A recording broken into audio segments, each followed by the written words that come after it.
Shalom anak-anakku yang dikasihi Tuhan. Kita bertemu lagi dalam Bina Remaja. Kali ini saya, Sendan, dan Pak Simon akan bersama-sama memuji Tuhan. Sebelum kita mulai Bina Remaja kali ini, mari kita berdoa terlebih dulu. Mari kita berdoa. Bapakku yang baik, terima kasih untuk kasih setiamu yang terus mengalir bagi kami. Kami mau memuji dan memuliakan nama-Mu Tuhan melalui Bina Remaja pada saat ini.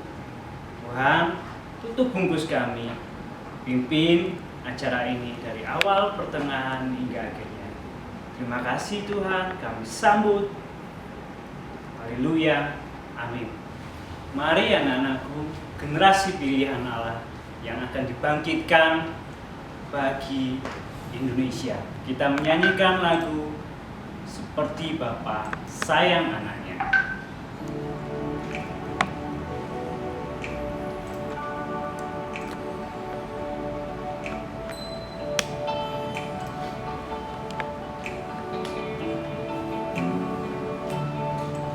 Bapa, sungguh kasih setiamu, nyata sungguh perlindungan.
rancanganmu yang terbaik bagiku.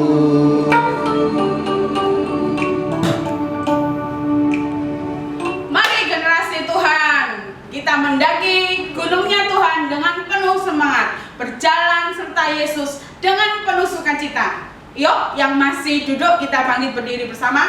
Kita akan pujikan bersama Ku daki-daki gunung yang tinggi.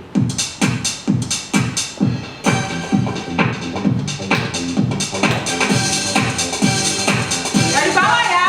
Ku daki-daki gunung yang tinggi. Turun lembah yang dalam. Ku melintasi padang rumput hijau dan bentang. Yesus besertaku. Terbang luar angkasa. Selam dalam samudra. Dayung perahu di sungai. Yesus besertaku. Di kanan kau ada di kiri kau ada di atas dan Di bawah kau ada, di suka. kau ada, Di duka pun kau ada, karena Engkaulah Yesusku. Lagi ya. Daki gunung yang tinggi. Turun lembah yang dalam. Melintasi padang rumput hijau membentang. Yesus besertaku. Terbang luar angkasa. Selam dalam samudra. Dayung. Yesus besertaku. Di kanan kau ada di kiri kau ada di atas dan di bawah kau ada. Di suka kau ada, di duka pun kau ada, karena Engkaulah Yesusku. Bersama jalan serta Yesus. jalan sertanya setiap hari. Jalan serta Yesus selamanya. Jalan dalam suka, jalan sertanya setiap hari. Jalan serta Yesus selamanya. Jalan serta Yesus, jalan sertanya setiap hari. Jalan serta Yesus selamanya. Suka. Jangan luka Jalan sertanya setiap hari. Jalan serta Yesus selamanya. Serta Yesus selamanya. Serta Yesus selamanya.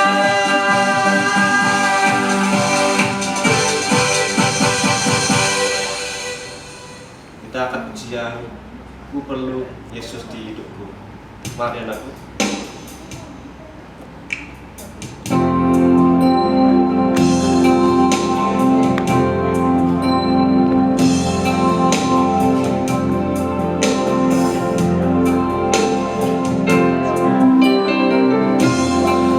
Perlu Yesus di hidupku. Tak dapat hidup tanpamu.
sudah memuji dan menyembah Tuhan, kini saatnya tiba waktunya untuk mendengarkan firman Tuhan.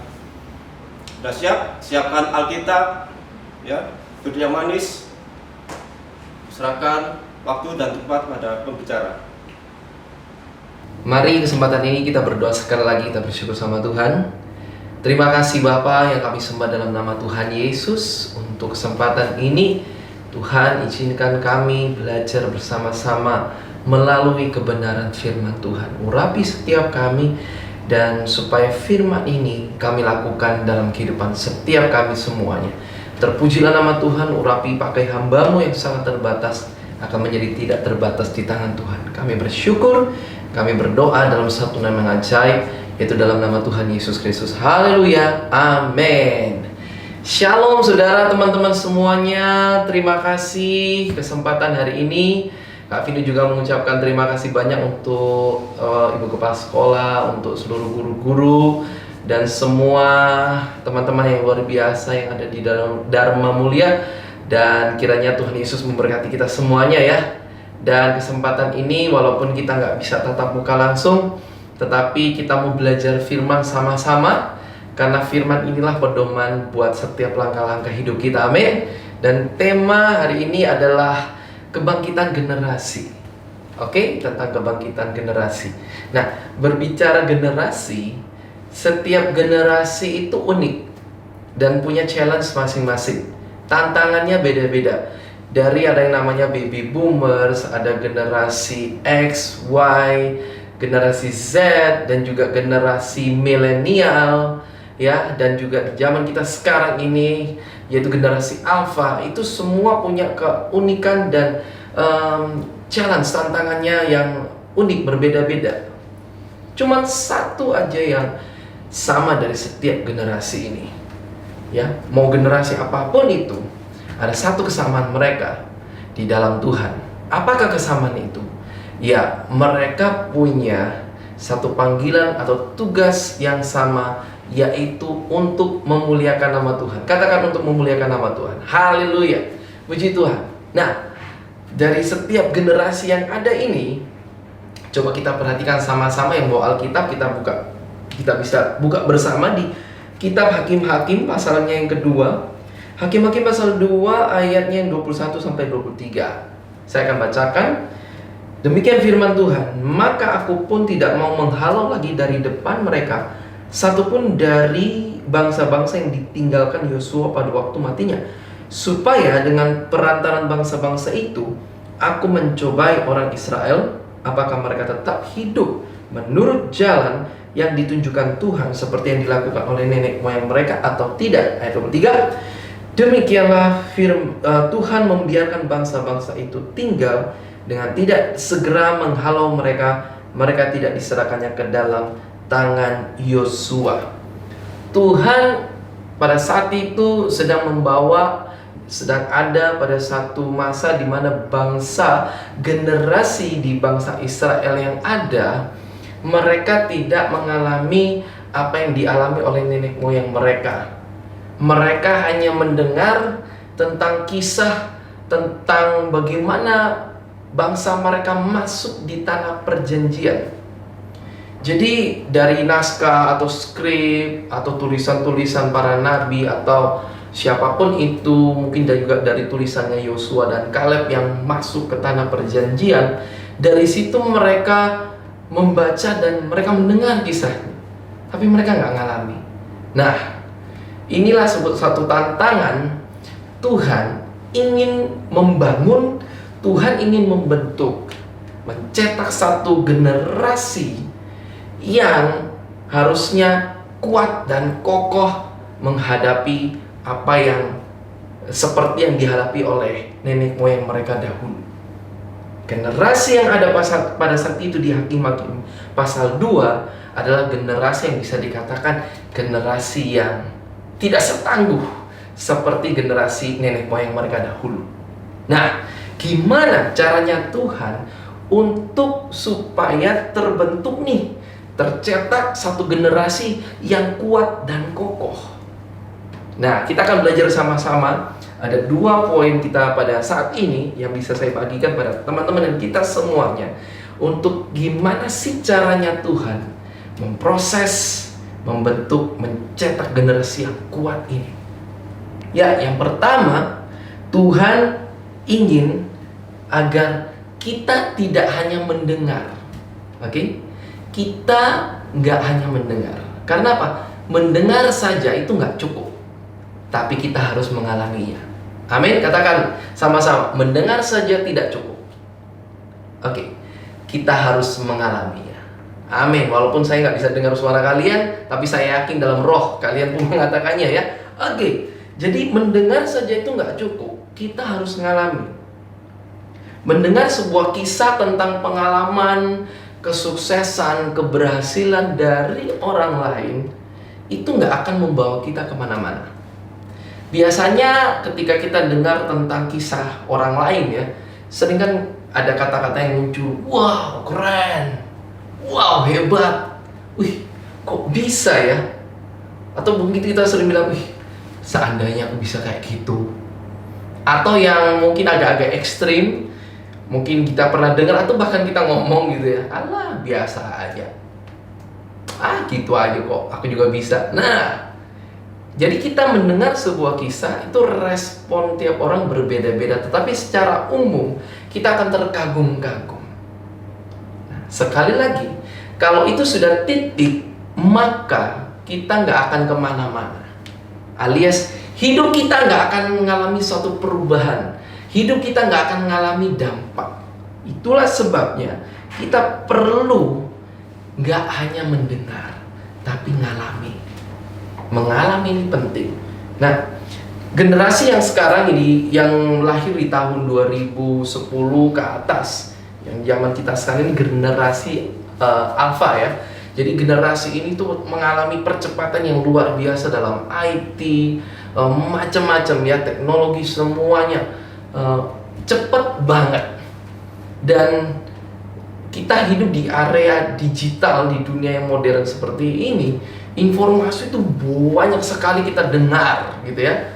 Dan itu cepat banget. Survei membuktikan 70-90% generasi milenial, generasi Z dan Alpha ini khususnya itu menghabiskan waktunya banyak untuk berselancar atau jalan-jalan di dunia maya melalui gadget mereka.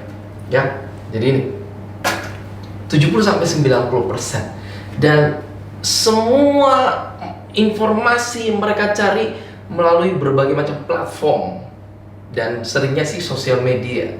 Oke? Kalian pasti ya tahu yang namanya IG atau IG. Nah, pasti rata-rata semua pasti menggunakan platform ini ya. Nah, tahu nggak berapa sih pendapatannya CEO-nya IG atau IG ini? Nah, IG ini atau IG ini kan salah satu anak perusahaannya dari Facebook. Dan setelah diakuisisi oleh Facebook, dan si Mark Zuckerberg ini menunjuk seseorang, dia namanya itu adalah Adam Mosseri. Jadi si Adam Mosseri ini ditunjuk sebagai CEO-nya IG. Dan pada saat itu di tahun 2019 kemarin, pendapatan bersihnya IG ini itu mencapai 270-an triliun. Wow, ini duit saudara ya. Wah, ini bukan cuma tulisan angka, tapi uang ini ya. Dan itu platform yang memberikan informasi cepatnya, dan kita semua menggunakannya. Ada satu lagi platform yang terkenal, kalian pasti tahu, yaitu TikTok.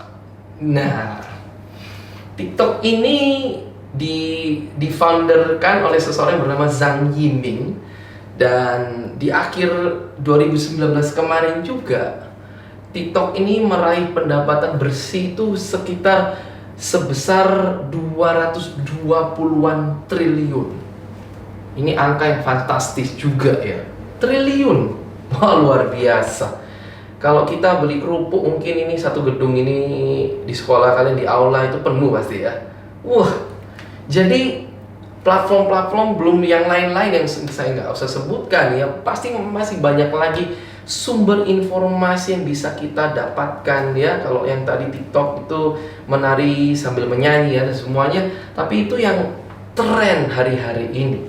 Nah, kita yang menarik adalah kita adalah salah satu penyumbang untuk keberhasilan dan kekayaan mereka. Ya, dengan kita menggunakannya, kita pun menjadi salah satu yang mensupport penambahan pundi-pundi kekayaan mereka. Dan ini luar biasa sekali. Nah, pertanyaan yang penting adalah kita sering cuman sampai di menikmati platform-platform itu, ya kan? Dan kita menerima sumber informasi begitu banyak dari platform-platform itu, makanya ada muncul istilah netizen ya. Nah, masalahnya adalah kita punya kemampuan yang besar untuk mendengar, tetapi nggak sebanding dengan kemampuan kita untuk memfilter semua informasi yang masuk. Sekali lagi, kita punya kemampuan yang besar untuk mendengar, tetapi nggak sebanding dengan kemampuan kita untuk memfilter apa yang masuk untuk hidup kita. Segala informasi itu banyak sekali masuk, luar biasa sekali.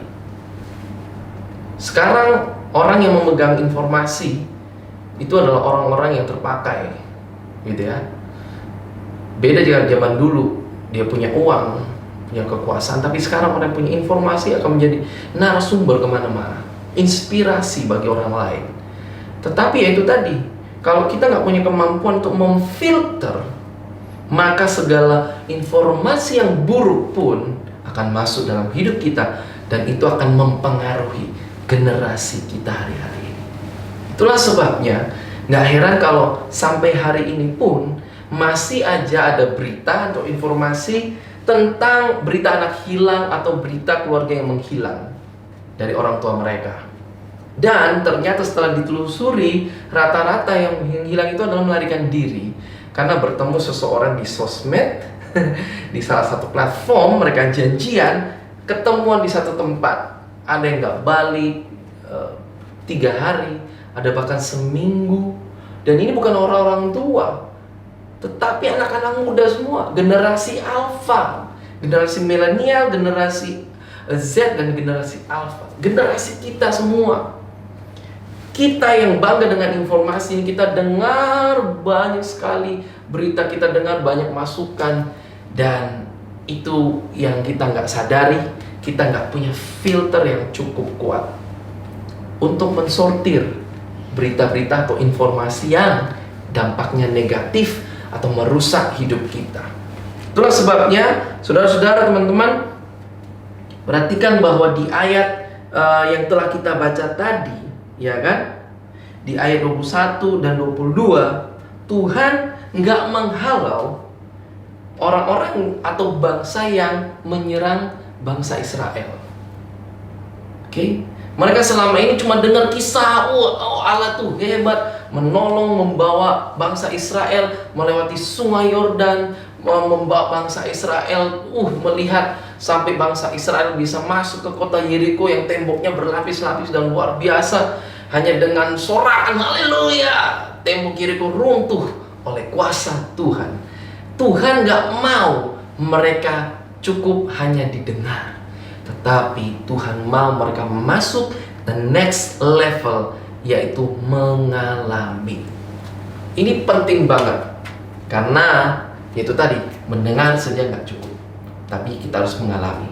Kan kita juga sering kan dengar-dengar ya, mungkin kalian juga pernah menjadi korbannya, atau kalian yang melakukan. Kan kita sering bilang bahwa alah, ngomong tok, nah, gitu kan ya, pinter aja ngomong tapi nggak bisa melakukan. Ini sama, pinter mendengarkan, kita dengarkan semua, tapi kita nggak mengalaminya atau melakukannya, berarti tidak akan terjadi sesuatu. Nggak akan ada dampak bagi generasi kita. Nggak akan ada yang namanya kebangkitan kalau kita hanya sampai di mendengar saja. Kita udah dengar bahwa Allah kita hebat, kita sudah dengar bahwa Allah kita itu perkasa, tetapi kalau kita nggak pernah mengalaminya, semuanya omong kosong. Benar seperti itu? Jadi saudara-saudara, memang enak dengar kisah yang tentang kehebatan, keberhasilan. Itu enak banget, seperti surga telinga buat kita. Tetapi pertanyaannya buat kita hari ini, semuanya, kalau kita mau bangkit, apakah cukup hanya menjadi pendengar? Pendengar yang setia? Atau kita mau mengambil satu komitmen, kita mengambil satu keputusan untuk kita mau mengalami Tuhan? Bukankah Ayub juga pernah berkata, seringkali aku hanya mendengar dari kata orang saja, tetapi hari-hari ini aku mengalaminya. Itu lebih powerful. Amin. Ya, kalau ditanya siapa yang pernah dengar mujizat terjadi di ini, pasti kita semuanya pernah dengar gitu ya. Tetapi kalau ditanya siapa yang pernah mengalami mujizat, pertolongan yang lumpuh berjalan mungkin, atau kalian mengalami sakit penyakit, kalian disembuhkan, siapa yang pernah? Angkat tangan. Wah, puji Tuhan ya, saya melihat ada tangan-tangan yang terangkat. Nah, tangan-tangan yang terangkat itulah yang mengalami pertolongan, yang mengalami mujizat Tuhan, yang mengalami kedahsyatan Tuhan. Itu hidupnya pasti berubah. Amin. Hidupnya pasti berubah. Nah, jadi itu poin yang pertama. Kita akan masuk di poin yang kedua, tentang pelajaran yang bisa kita lihat dan kita ambil dari proses Tuhan ini. Oke? Yang kedua kita baca di Hakim-Hakim pasal 3 ayat yang pertama dan ayat yang kedua. Demikian firman Tuhan. Inilah bangsa-bangsa yang dibiarkan Tuhan tinggal untuk mencobai orang Israel itu dengan perantaraan mereka, yakni semua orang Israel yang tidak mengenal perang Kanaan. Ayat 2 ini penting sekali. Maksudnya hanyalah supaya keturunan-keturunan orang Israel yang tidak mengenal perang, yang sudah dilatih berperang oleh Tuhan. Yang kedua adalah, ini penting banget buat kita, dan saudara mau terima atau tidak, tetapi ini faktanya dan survei membuktikan bahwa salah satu cara yang paling efektif untuk mendewasakan atau menumbuhkan karakter seseorang menjadi matang, itu adalah melalui masalah. Haleluya ya. Oke. Setiap kita manusia cenderung ketika ada masalah kita resisten. No, gitu kan ya. Tetapi penelitian menunjukkan bahwa salah satu cara yang paling efektif nih untuk membentuk karakter seseorang, mendewasakan, membuat karakter seseorang semakin matang, yaitu dengan masalah.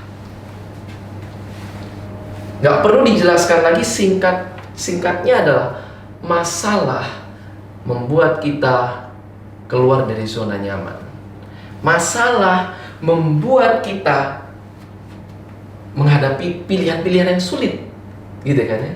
Maju atau mundur, fight atau surrender, itu pilihan. Tapi masalah itulah pemicunya, membuat kita ketika kita meresponi dengan benar, maka itu jadi. Tuhan di ayat 2 menarik ya. Tuhan izinkan mereka, bangsa Israel ini di generasi itu yang gak kenal perang sama sekali, diizinkan masuk dalam zona peperangan. Wow, zona peperangan. Berarti kehidupan mereka yang selama ini nyaman itu seperti dibongkar bangkirkan. Mereka harus benar-benar siap. Siap gak siap? Harus siap. Wah, ini penting sekali. Benar, Tuhan memakai orang-orang bangsa-bangsa yang bisa dikatakan di ayatnya yang ketiga itu ya. Di sana ada kelima raja kota orang Filistin, semua orang Kanaan, orang Sidon, orang Hui, dan banyak. Jadi ada kelima raja yang menyerang bangsa Israel. Saudara pikir Tuhan tuh gak kurang kerjaan apa? Izinkan mereka itu diserang oleh kelima raja bangsa Israel ini ya. Kalau kita berpikir kesannya kok Tuhan tuh agak-agak ekstrim gitu ya, agak jahat. Tetapi sekali lagi perhatikan, Tuhan gak semerta-merta kasih masalah itu begitu aja, tetapi dia punya maksud dan tujuan. So, kalau kita di generasi kita yang sekarang ini, kita menghadapi satu masalah, kita harusnya jangan cepat mengambil kesimpulan bahwa ini buruk buat saya. Ini menyiksa aku nih. Coba perhatikan dunia yang kita hidupi sekarang dengan corona ini, ya. Siapa yang akan menyangka dan memprediksi bahwa kita akan menghadapi satu krisis global, ya, yang bernama corona. Bahkan bisa dikatakan tidak ada satupun negara di dunia ini yang siap menghadapi COVID-19. Di negara manapun nggak siap. Sekarang kita sudah memasuki bulan ke-8 dan dari awal tahun, wah, ada banyak hal yang kita lewati, dan sekarang puji Tuhan ya, kita sudah mendengar ada vaksin yang dikembangkan, bahkan sudah mulai diuji coba dan segala macam. Tetapi pada awalnya seluruh dunia mengalami kebingungan dan mengalami kepanikan, termasuk Indonesia salah satunya, dan Surabaya juga, kan gitu. Tidak ada yang siap. Terus apakah nanti COVID-nya bilang gini, aku mau menyerang nih imun kalian, siap-siap jaga-jaga ya? Apakah COVID bilang begitu? Kan tidak, gitu ya. Dia langsung menyerang. Dan kita yang hidup sekarang, kita beradaptasi dengan masalah itu. Ya, dengan kita di rumah dan segala macam. Siapa yang suka ya, kita harus belajar di rumah. Mungkin kalian kalau disuruh pilih, pastilah pengen belajar di sekolah gitu ya. Bener ya? Ketemu sama teman, ketemu guru-guru yang asik gitu kan ya. Oh, pokoknya seru banget. Tetapi nggak bisa. Begitu juga dengan orang tua kita, mereka work from home gitu kan ya, biasanya ke kantor dan segala macam, rutinitas seperti itu. Sekarang semuanya harus berbeda. Ini sebuah zona peperangan kita. Generasi ini ya, bisa dikatakan generasi ini sedang dibangkitkan oleh Tuhan. Supaya apa? Punya semangat juang, punya kekuatan, endurance, ketahanan yang mumpuni. Karena apa? Nanti kalau kesusahan besar akhir zaman itu tiba, kalau kita mental kita seperti ini nggak siap, habis kita. Amin. Kita sedang menghadapi ini COVID, work from home, di rumah, physical distancing, social distancing, kemana-mana pakai masker dan segala macam, face shield, semuanya, bila perlu kita pakai APD keluar gitu kan ya. Tetapi itulah tantangannya masih segitu. Dan dari situ memang kita melihat banyak orang-orang yang di PHK dan segala macam. Mungkin ada salah satu ada terjadi di keluarga kita gitu ya, mengalami masalah ini. Tapi itulah yang terjadi. Terus kita mau bilang apa? Kita mau komplain, virus pergi, nggak bisa. Tapi inilah diizinkan Tuhan terjadi supaya membentuk generasi kita yang sekarang. Membentuk kita bukan lagi generasi yang membeli, nah gitu ya, generasi yang rapuh. Kayak gelas itu diting gitu, bisa krut pecah. Tapi kita generasi yang kokoh, kita generasi yang kuat. Jadi masalah diizinkan Tuhan untuk mendewasakan kita. Kita sedang berada di zona peperangan. Peperangan kita ini melawan virus nggak kelihatan, tetapi pemerintah berusaha kita melakukan protokol dan segala macam. Tapi jangan lupa ada sisi positif dari semua ini. Coba kalian perhatikan, gitu ya. Yang biasanya bangun pagi ya kan gitu ya, apa seneng ya gitu ya. Tapi kan tetap harus bangun pagi juga. Tapi ingat, kita pun harus bersyukur. Kenapa? Kita banyak waktu dengan keluarga kita. Kita banyak waktu dengan orang tua kita. Kita bisa mengevaluasi, kita bisa ngobrol-ngobrol, ya kan? Tapi yang paling penting, kita harusnya punya lebih banyak waktu untuk Tuhan. Dulu nggak bisa ngikuti satu persekutuan, sekarang banyak kan kita bisa online. Dulu nggak bisa berdoa, sekarang waktunya cukup banyak. Harusnya kita berdoa sama Tuhan, minta kekuatan. Satu hal yang saya mau sharingkan kepada teman-teman dan kita semua, termasuk saya pribadi, di zona peperangan kita yang kita hadapi hari-hari ini, percaya atau tidak, ini sedang membentuk kita jadi generasi yang kuat, generasi yang nggak melihat masalah tok, bangun tidur, aduh, COVID lagi, nggak bisa kemana-mana lagi, nggak bisa nonton lagi, nggak bisa jalan-jalan. Hey, stop! Kita harus bilang dan bersyukur sama Tuhan, berkata bahwa melalui masalah ini Tuhan punya rencana yang indah buat aku, buat keluarga aku, dan segala macam. Kalian bisa melihat banyak peluang. Kalian bisa melihat, mungkin bisa sambil usaha dan semuanya. Tapi ingat, tetap semangat belajar itu jangan pernah goyah. Semangat untuk kita bereksplorasi, berprestasi itu nggak akan terhambat. Karena apa? Kita punya Tuhan yang luar biasa. Amin. Jadi ini pesan buat kita semua, termasuk buat saya, dan saya akan berdoa buat teman-teman supaya generasi kita generasi yang kuat dan siap menghadapi peperangan besar. Amin. Peperangan kita bukan melawan darah dan daging, tapi melawan banyak hal, bisa diri kita sendiri, bisa masalah itu yang terutama. Oke? Siap? Kita akan berdoa bersama-sama. Haleluya, haleluya. Bapa yang kami sembah dalam nama Tuhan Yesus, firman-Mu telah disampaikan, dan biar Tuhan, firman yang tidak cukup hanya kami dengar, tapi kami akan lakukan dalam hidup kami. Ketika Tuhan izinkan masalah terjadi, kami percaya itu untuk membuat karakter kami semakin dewasa, semakin kuat, dan semakin kokoh di dalam Tuhan. Berkati Tuhan Sekolah Dharma Mulia, mulai dari ketua yayasan Tuhan, dari kepala sekolah, staf guru semuanya, bahkan seluruh siswa yang ada. Engkau Tuhan memberkati mereka dalam proses Tuhan belajar mengajar, baik secara online apapun itu juga bentuknya. Tuhan kiranya menyertai dan memberkati, supaya kami semua, baik kami sebagai siswa, kami guru, kami pengajar, semuanya kami saling bekerja bersama-sama. Kami bangkit, sebab kami Tuhan adalah generasi-generasinya Tuhan, generasi yang memuliakan nama Tuhan di surga.